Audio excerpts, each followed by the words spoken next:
Washington. Good to have you with us this Friday morning. I'm Joe Fryer. And I'm Savannah Sellers. Thanks for starting off your day with us. We are going to begin this morning with President Trump sparking outrage after demanding several Democratic lawmakers be arrested for what he called seditious behavior and suggesting they could be executed. President Trump made those posts after half a dozen members of Congress released a video. In it, the lawmakers urge U.S. service members and the intelligence community to disobey illegal orders and protect the Constitution. This administration is pitting our uniformed military and intelligence community professionals against American citizens. Like us, you all swore an oath to protect and defend this Constitution. Right now, the threats to our Constitution aren't just coming from abroad, but from right here at home. Our laws are clear. You can refuse illegal orders.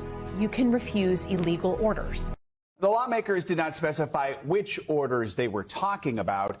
In response, writing on social media, the president called the group, some of whom are veterans, traitors. He suggested that their actions could be, quote, punishable by death. NBC News White House correspondent Monica Alba joins us now with more on this. So, Monica, Democratic Minority Leader Hakeem Jeffries put out a statement calling the president's rhetoric disgusting and dangerous, saying political violence has no place in America. We know Democratic Congressman Al Green of Texas threatening to bring forward articles of impeachment against the president. How are Republican leaders in the White House just trying to frame the president's words here? Well, we have seen this time and time again, Joe and Savannah, but of course the president's words really matter. And sometimes he says things that are pretty incendiary, pretty inflammatory. And oftentimes Republicans will say, well, maybe I wouldn't have put it in quite those same words. That's at least what we heard from several people, Speaker Mike Johnson, for instance, and Majority Leader John Thune, saying that they wouldn't have necessarily framed it in this same manner, even if they express some of the concerns largely that are being issued with whatever these Democrats are calling for with this warning, with this directive to some military service members. But the White House was quick to clarify that this isn't a situation where the president of the United States is actually calling for members of Congress to be executed. But it's pretty remarkable that they even had to clarify it to that point. Here's how that exchange went in the briefing room yesterday. Listen. Does the president want to execute members of Congress? No. They should be held accountable, and that's what the president wants to see. The words that the president chose are not the ones that I would use, okay? Obviously, I don't think that this is, these are crimes punishable by death or any of that. Now, what's important here is that remember that military members swear an oath to the Constitution and not to the president. And what Democrats are trying to be really specific about is this idea of, quote, illegal orders. But the White House was saying that essentially this is some members of Congress telling military members to disobey any order. And Democrats are trying to be really clear about the specificity here of what they are saying in this video. Yeah, Monica, let's talk more about that because we don't know like super specifically what orders the Democrats in the videos were referring to, but what do we think compelled this? I think there could be a couple of different things. Certainly, we know that there have been deployments of the National Guard, of other military resources to cities across the United States when it comes to immigration enforcement. So is it possible this could be related to that? Is it possible it could also be related to these continued strikes that we're seeing on boats in the Caribbean and in the Eastern Pacific for what the Trump administration labels these narco terrorists, but which certainly lawmakers have raised a ton of questions about the legality of ordering those strikes depending on who is on them and what they are actually carrying, given, again, renewed questions about the evidence for which the administration is using to base these continued strikes on. So those could be some possibilities. But the White House says that they are looking at this now from the Department of Justice angle to see whether just the Democrats bringing this message forward could result in any consequences for them. So that could be where this goes next, too, guys. Monica, while we have you, we want to ask you about a legal setback for the Trump administration and its crackdown on crime in Washington, D.C., which started a few months ago. Yesterday, a federal judge ruled the deployment of National Guard troops in the Capitol actually violates federal law. The judge essentially wrote, the president doesn't have the power to deploy the Guard for non-military crime deterrence missions without a request from city officials. What does this mean? Will these troops be sent home anytime soon? How's the White House reacting? Not yet, because we know that this judge basically stayed their own order for a matter of time to allow for the administration to appeal. And the White House hasn't said if that's exactly what they're going to do, but they did respond in a statement basically dismissing this, saying that this is a lawsuit that tries to undermine the president's own authority over the District of Columbia and making these kinds of decisions. But we know that there's another case that is related to the Supreme Court that will look at the consideration of National Guard in Illinois, and perhaps they will wait for that decision before this goes forward. But for now, we know these National Guard troops are supposed to be in D.C. until February. Again, they will be here at least through the next couple of days and weeks until this winds its way through the courts. All right. Savannah. Monica Alba, thank you so much. Well, former Republican congressional staffer is facing up to a decade in prison this morning after federal prosecutors say she faked a violent and politically motivated attack on herself. Some of the images showing the links she allegedly went to as part of the hoax are disturbing. NBC News correspondent Erin McLaughlin has the details. These images show a then Republican congressional staffer lying face down in a New Jersey nature reserve, her hands zip-tied behind her back, her body lacerated with Trump and a profane word written across her stomach. Federal prosecutors allege 26-year-old Natalie Green did this to herself, part of an elaborate hoax meant to look like a politically motivated attack. According to the criminal complaint, at around 10:30 p.m. on July 23rd, an unnamed co-conspirator called 911. Telling dispatch that she and Green had been walking the trail when three guys just attacked us, talking politics and stuff, calling Green a racist. Police say they found Green crying loudly and yelling, "He has a gun, he has a gun." Investigators later found duct tape and black zip ties inside Green's Maserati. They also allege Green paid an artist $500 to cut her body just hours before the hoax attack. The court documents noting the cuts made to Green's skin at her request followed the exact same pattern as the lacerations observed when she was lying on the ground. Green is now charged with conspiracy to convey false information and hoaxes and with making false statements. In a statement, her lawyer writing, under the law, she is presumed innocent. The congressman she used to work for, Jeff Van Drew, said he hopes she's getting the care she needs. I don't know any more than you all do, and we never would interfere with an investigation or a criminal process. Erin McLaughlin, NBC News. Federal investigators released dramatic new photographs of that deadly UPS cargo plane crash in Louisville earlier this month. 14 people were killed. The picture suggests the left engine came off before it caught fire. NBC News senior correspondent Tom Costello has the latest on the investigation. The NTSB photos show the left engine and the pylon holding it to the UPS plane's wing coming off the plane as it began to take off. Then a massive fire as the engine exploded up and over the fuselage, dooming the 3 pilots on board and killing 11 people on the ground. Mothers, fathers, sons and daughters, husbands and wives.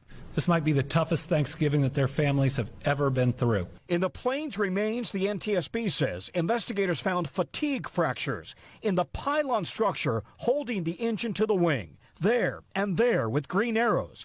As the NTSB notes, haunting similarities to a 1979 crash involving the previous model of the same plane that killed everyone on board. This is all that was left of American Airlines Flight 191, as far as it got on its way to Los Angeles. Investigators later determined the engine and pylon came off that plane after being damaged during maintenance. The FAA quickly ordered regular inspections of similar planes.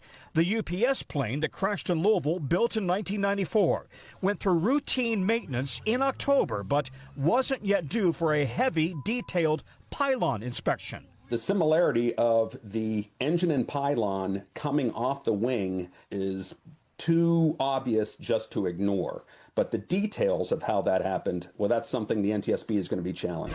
The MD-11 has been grounded. Both FedEx and UPS, though, rely on it for cross-country cargo runs. That is impacting their operations going into the holidays. Both have had to use smaller planes, lean on partner airlines and ground transport options to help carry their packages.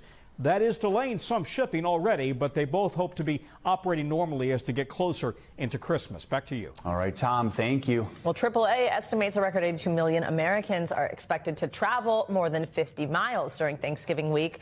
Well, now with the nation's airports ramping back up to full capacity after that government shutdown, travelers now have another concern on the mind. That's severe weather. Storms are sweeping across the country. That includes a powerful system in Texas, dumping heavy rounds of rain.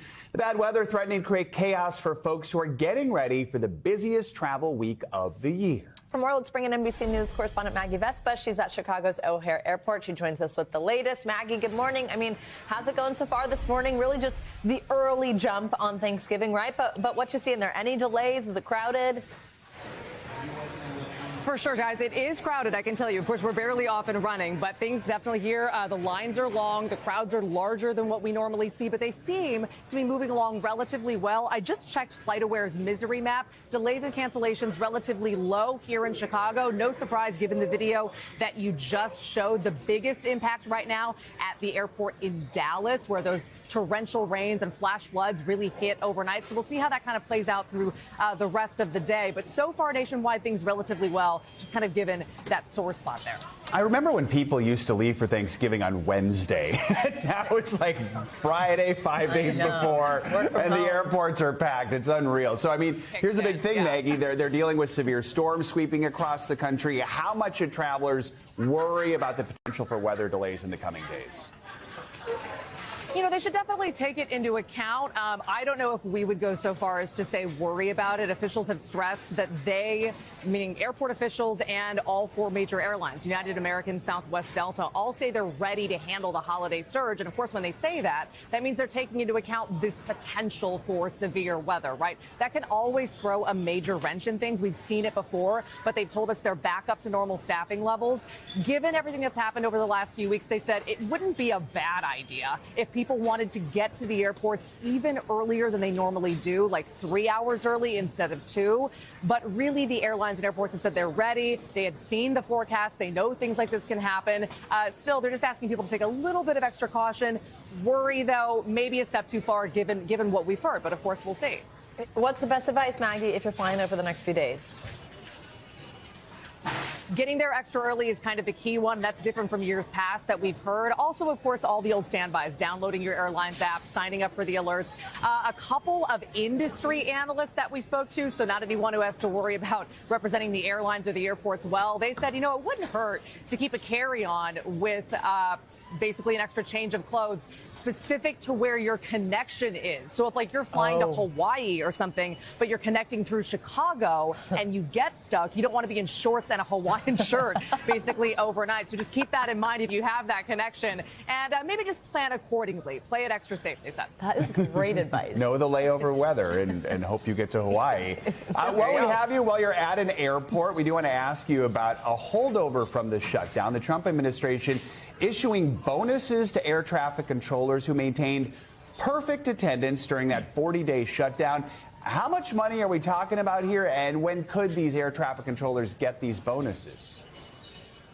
Guys, we are talking about $10,000 bonuses for nearly 800 air traffic controllers and technicians. Amazing. The Trump administration announcing this, I know, yesterday, saying that these men and women, Transportation Secretary Sean Duffy calling them patriotic men and women who, in his words, never missed a beat and kept the flying public safe. He said they should see an automated alert about this bonus next week, Thanksgiving week, and they should have the money in their accounts by December 9th. This had been talked about by the administration. It had been floated by the president, but it wasn't like kind of a real tangible promise until yesterday. So, yeah, of course, a major headline this morning. I love that. Them and our TSA workers who kept us flying during that. Amazing. Maggie, thank you so much. We thanked them during it, but we didn't give them $10,000. All right. So as we were talking about with Maggie, we're wrapping up a week of soggy weather, drenching millions of people, and there is more to come. That means it's time for Angie Lastman to join us with the latest. Hi, Angie. Good morning. Hi, guys. Good morning. It feels like I'm a broken record here talking about the weather across parts of the Southwest, specifically Southern California.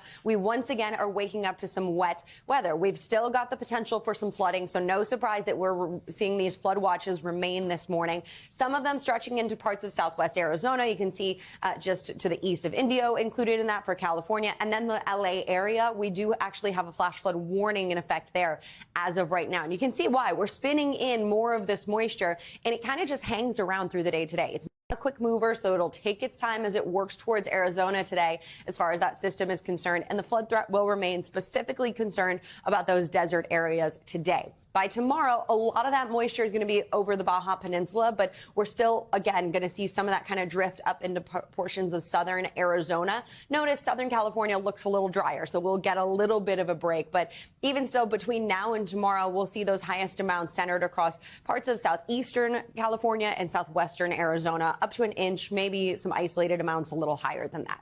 Meanwhile, in the middle of the country, we've got another storm system that's kind of working its way to the east. This is going to be basically a rainmaker from the Ohio Valley to the mid-Atlantic, and that's where I would watch for maybe some slower travel today. There'll be scattered showers for the southeast, so maybe one or two that you'll have to dodge there. And then it really picks up its pace and races across parts of the northeast and mid-Atlantic for tomorrow. So we'll see the first half of the day in places like New York City with a little bit of rain, but I think that should clear out pretty quickly, and you'll be back to enjoying your weekend. Speaking of the weekend, here's the big picture look. Really warm conditions, again, they continue across the middle of the country. We've got a whole lot of sunshine for the Great Lakes in the Midwest. There's that light rain that I mentioned for the east. And then looking ahead to Sunday, actually the fourth busiest travel day, guys. So we know that we're going to be looking at the airports and looking at any trouble spots. The couple that I want you to note, Northwest is going to see some rainfall. So places like Seattle, Portland, you could see maybe some delays there. They'll be likely. So I would definitely take Maggie's advice when you're considering heading to those airports. Dallas, similar story. Otherwise, there sure is a lot of green on this map, from Boston to Miami, Chicago, Minneapolis, looking really good for Sunday. And the roads, it's going to be those same kind of spots. So the Southern Rockies and the Plains, you could see some wet roads and maybe even a little bit of snow.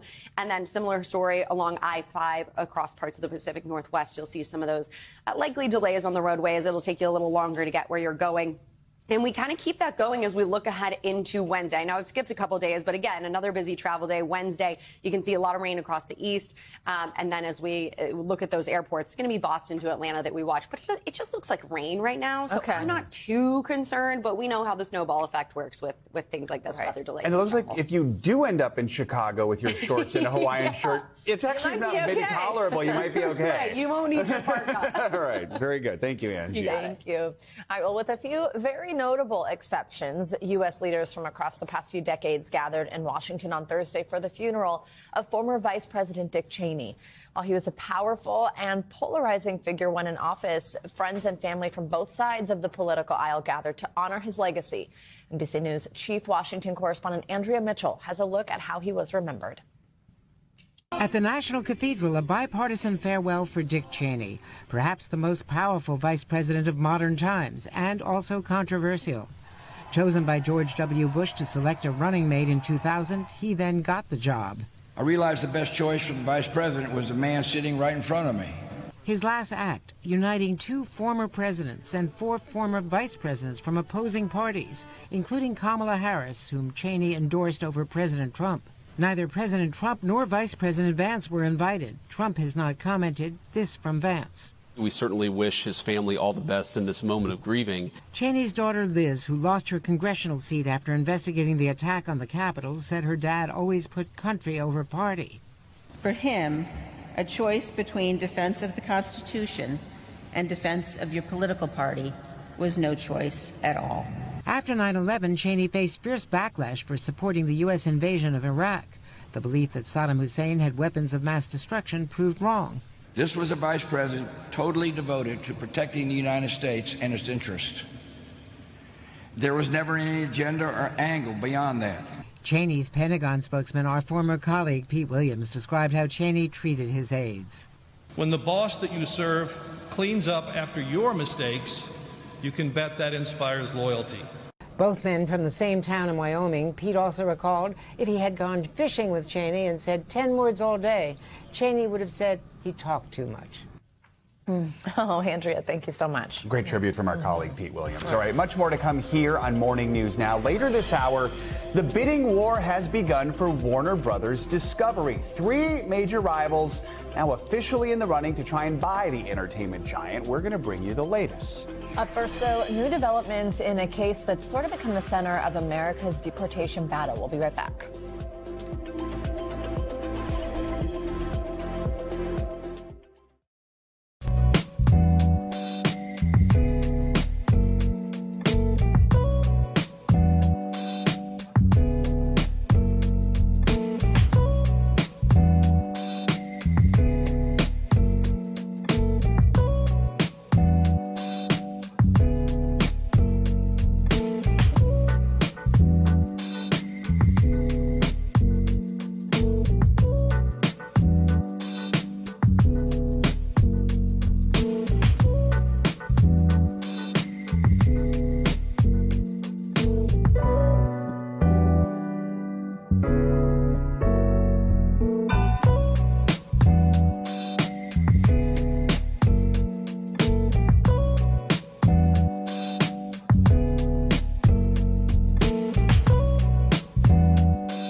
Stay tuned now. Every night, taking you to the story. Weeknights on NBC News Now.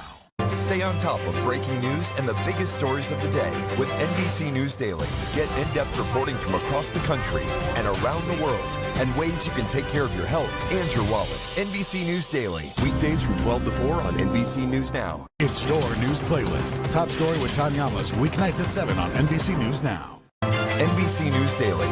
Weekdays from 12 to 4 on NBC News Now.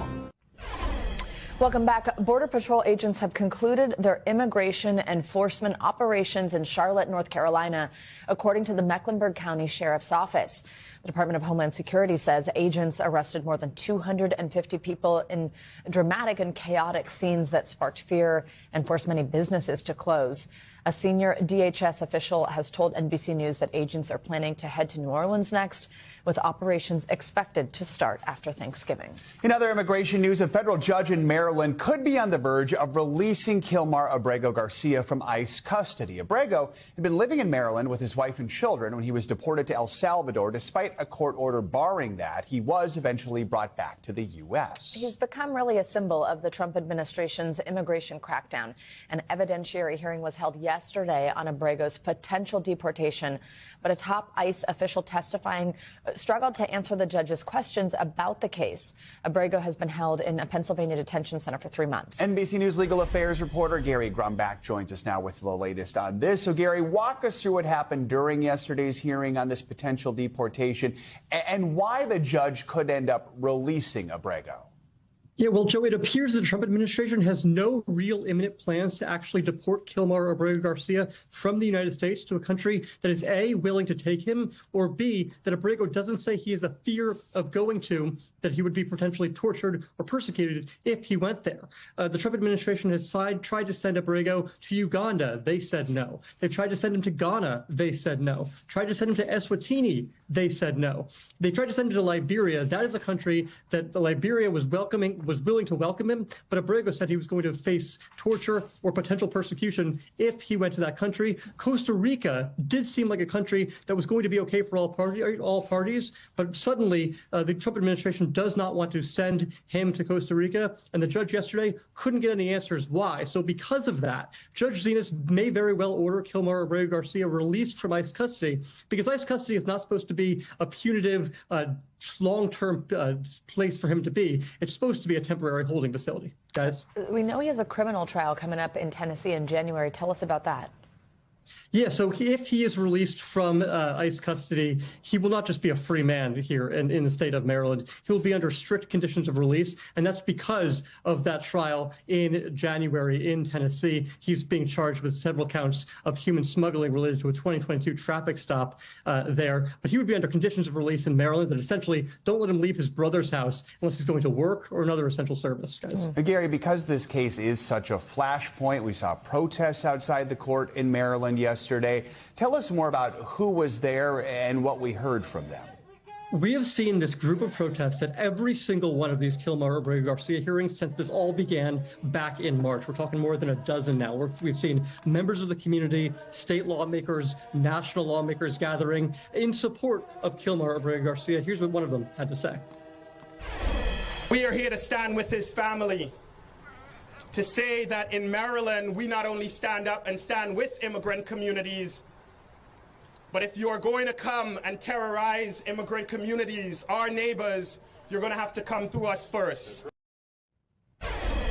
And in a remarkable moment, guys, at the end of yesterday's hearing, Judge Zenas actually shouted out the protesters, thanking them for being there and thanking them for peacefully protesting. Guys. Okay. Gary, thank you so much. Now, as the immigration crackdown continues, more and more immigrants say they're becoming victims of scams offering legal advice. Some are paying hundreds, even thousands of dollars to scammers for services that ultimately are not real. NBC News Now anchor Zincle Esama spoke with one person who was targeted. This is one of the numbers Carlos says regularly calls them, offering immigration legal services in the United States. It's a number they now believe belongs to a scammer after they lost hundreds of dollars seeking asylum services of their own. Una persona me dio un lugar donde supuestamente sacaban asilo. Me dijo que me iba a cobrar como $600. Me hizo un papeleo, pero nunca me entregó papeles y cuando ya fui, ya no estaba la oficina. Había desaparecido. The 43-year-old, who uses they-them pronouns, came to the United States in September 2023 during the Biden administration using the CBP One app. Carlos, who asked us not to use their last name or show their face, says they had to flee their home in Ecuador out of fear for their life due to discrimination based on their sexuality. Tenía mucho miedo. Carlos is still in the process of seeking asylum in the U.S. after a failed attempt paying what they now believe was a fake lawyer. How much money did you end up paying this person? 500. And did you ever receive any legal services, any form of support or goods? No, no recibo nada. Do you believe you were scammed? Por supuesto que sí. Como yo no sabía nada de esta situación, apenas tenía 2 meses de haber llegado a este país. Now, lawmakers in New York City warn more and more immigrants are losing hundreds or even thousands of dollars to individuals impersonating attorneys or federal agents. They're not trying to be here illegally. They're here following the due process. New York City Council member Julie Wan says dozens of constituents reach out to her office weekly, alleging they were scammed. They bring over these flyers to us. They said, is this real? I followed the instructions. I scanned this QR code, or I went on this Facebook page, made an appointment. They asked me for an advance of anywhere from $600 to $2,000 in order for me to get this appointment to fill out my immigration papers.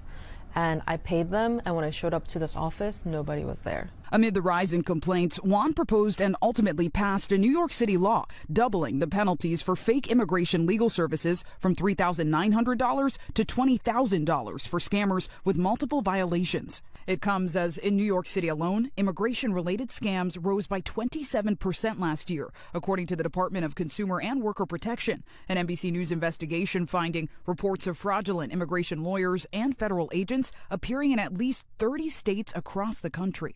Carlos will be assigned a court-appointed attorney, but in the waiting, they still receive calls from possible scammers. Estoy preocupada porque todavía no tengo abogado. Tengo miedo que me hagan otro fraude, por eso acudí aquí para que me ayudara y voy a esperar. Thanks to Zincle Esamoah for that report. Well, the American Bar Association has also issued an alert to the public, warning of an increase in the number of individuals impersonating lawyers. The organization told NBC News they recently received more than a dozen reports of scammers falsely posing as American Bar Association employed immigration lawyers. Coming up, an alarming study that could be hard to swallow. Researchers linking popular ultra-processed foods to chronic disease. We'll break down the findings and what doctors want you to know before you head down the snack aisle. This is Morning News Now.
Lives in the now. There's still a danger. We are buckled in here on the ground. News for the generation of now is NBC News Now. Live news streaming free everywhere. Kristen Welker hosts Meet the Press every Sunday on NBC. Hey, I'm Hallie, and we are coming on the air tonight. Hallie Jackson Now, weekdays at 5 on NBC News Now.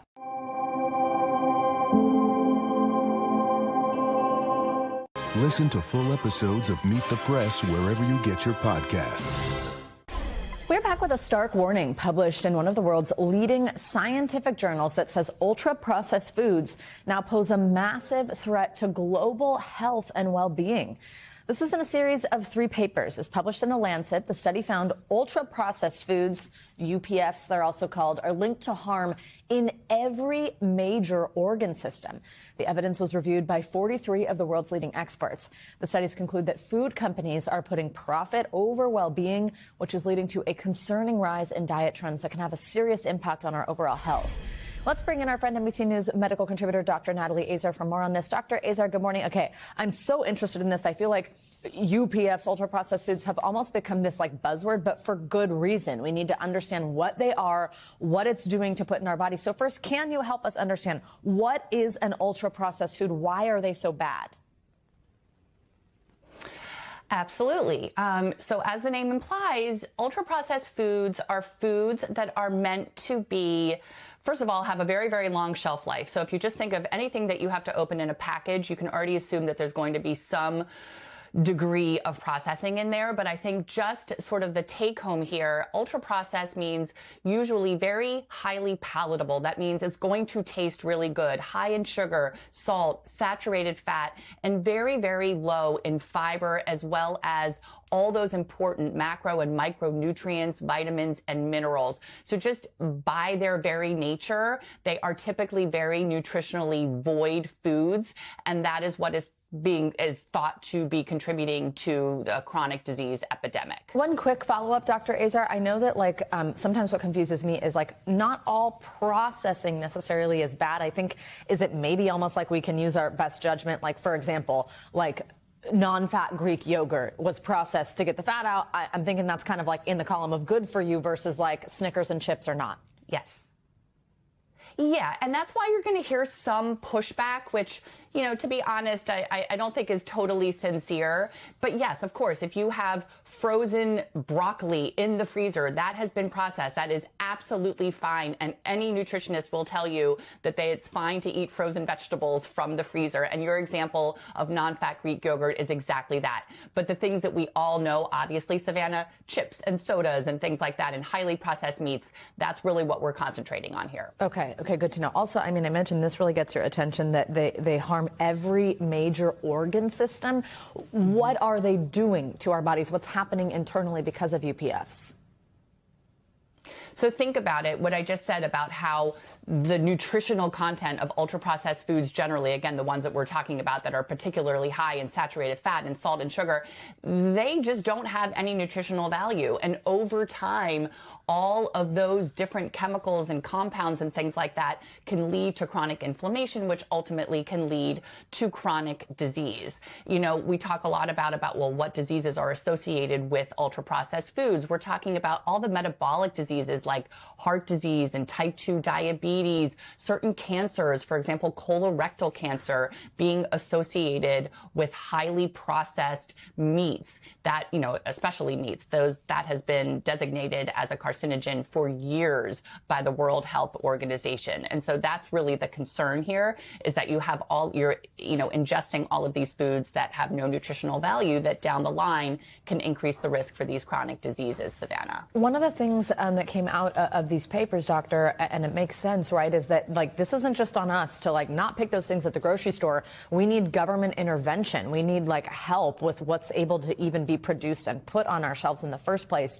I think about recent examples of what's going on with food dye and the government, the FDA stepping in. Do you have hope that something like that will happen? And how needed do you think that is to reverse this on a large scale? So it's 100,000% needed. My optimism for how much we're going to be able to get accomplished, and especially in an economy and an ethos in this country, I'm not that optimistic about it, Savannah. And that is because we basically have, for the last number of decades, we have had a very pro-corporation, deregulatory environment where these companies are absolutely favoring profit over public health. It's easy for you and me to say, pick a healthy food. But if you're living in a place in the country where access to whole food and fresh fruit and vegetables is not available, and the abundance of food that is available is ultra processed, you're not going to be able to accomplish that without some sort of whole of government movement to make that happen. Really quickly, Dr. Azar, just give us, I know some of it might be kind of obvious, but some habits on a daily basis we can keep in mind. Oh, 100%. So if you're looking at something that, first of all, is in a package, make sure that it's 5 ingredients or less. Make sure that you at least know what the first 3 ingredients might be. And this is a pearl, I think, for everybody. If a food is ultra processed, that means it probably contains things like flavors, emulsifiers, all of these things that you probably wouldn't have in your own kitchen. So if the ingredient list is not something that you have in your shelf, it's probably ultra processed and not that good for you. Try to make 1 change a week, and you're already going to be way ahead of the game. Dr. Azar, such important information. Great conversation. Thank you for joining us. Well, this next story is sort of like a different kind of medical miracle. Two Minnesota teens met in a hospital after surviving traumatic brain injuries.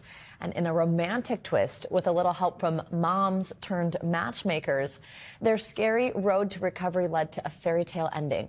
Boyd Huppert from KARE 11 in Minneapolis has the story.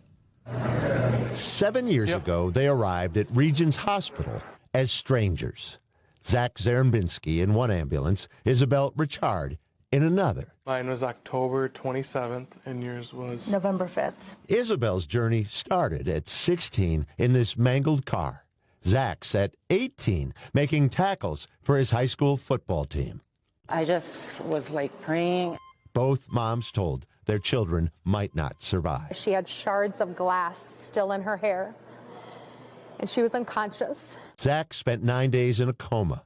Isabel was still in a coma. Grateful for all the support. When Zach appeared at this hospital news conference. My husband and my sister said, let's go down. They're going to give us hope. And when Zach's mom heard Isabel was out of her coma.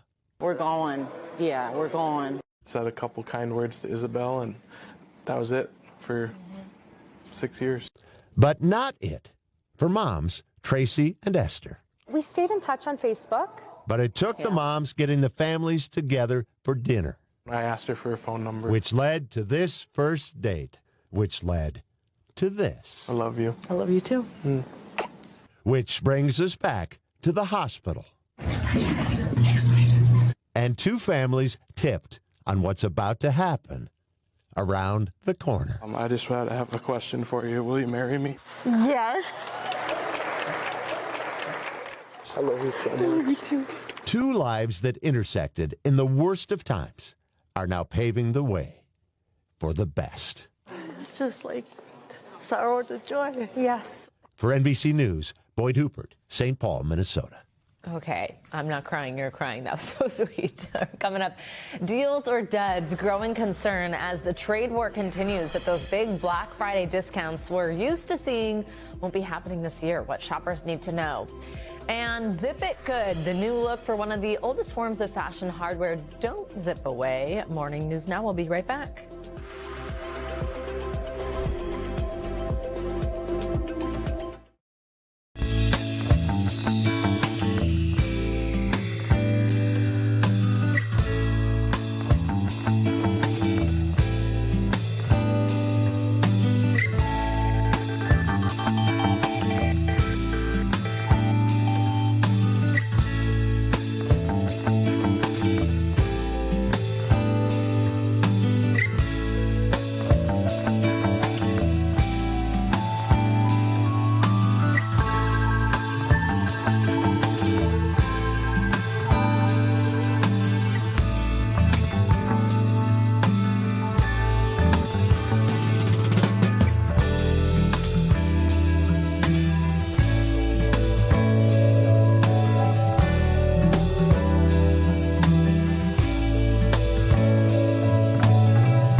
When news breaks, it happens here. But the story happens here. Being here is what matters. Nice to meet you. Tonight and always, we're here for you. NBC Nightly News with Tom Llamas. Top story live from the Vatican. Live tonight from Tel Aviv. We're live from the White House. Every weeknight, it's your news playlist. Top story with Tom Llamas. Streaming weeknights at 7 on NBC News Now. We are back with a growing concern for many Americans as the holiday shopping season kicks off. Some Black Friday deals have already started, but experts warn shoppers might not see the big discounts they usually see, and that's because of tariffs. Allie Spilliards from NBC Dallas spoke to two business owners who said they had to raise their prices and cut back on sales this year.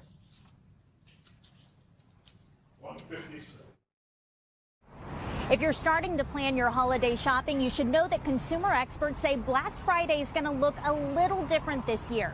Come on, we're going to go find out why. The tariffs came.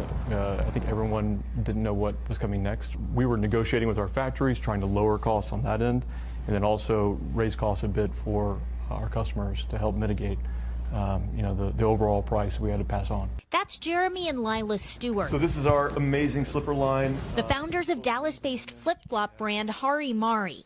This past August, tariffs on Chinese imports led them to raise prices anywhere from $10 to $15 a pair. So while they'd never forego their annual Black Friday and Cyber Monday sale. Oh my gosh, it's crucial. This year, they're rethinking it. These are our gift with purchases. Skipping discounts for top sellers and doing what they can to offset a discount that doesn't dip as low as it once did. Given this has been a different year for sure, we've started a new promotion. It's actually running right now, and it's something that we normally don't do and we haven't done before in terms of what we're offering, which is a gift with purchase. So hopefully for any of those consumers that might be a little upset about the price increase, we're adding a little bit of an extra value. According to some recent headlines, Hari Mari is not alone. In a recent Bloomberg report shared by our partners at the Dallas Morning News, they named 6 major retailers also cutting back on promotions this year. And CNBC also recently reported that the holidays are when consumers will start to feel the impact of tariffs. They say that's because many stocked up ahead of duties, absorbing some of that early impact. While the upcoming season is still uncertain, Hari Mari not only survived the pandemic, but grew. I feel like if a business, a brand, personal families can weather a storm like that, then now it's, the conversation is not as big. The Stewarts have faith. They'll weather this one too. We've come such a long way. Our thanks to Allie Spilliards from NBC Dallas for that report there. Well, for more, we now want to talk with the CEO. We have Monty Sharma. He's the CEO of Therabody. You've probably heard of it. It's a popular wellness technology brand. You might have your Theragun, Theraface, all these different types of things that we love. Thank you so much for being here. Good morning. Thanks for having me. I'd love to just ask you right off the back of that how tariffs have impacted you and your company, what it's done as you calculate what you can kind of handle in terms of Black Friday sales deals, if that's had an impact for you. Yeah, tariffs definitely had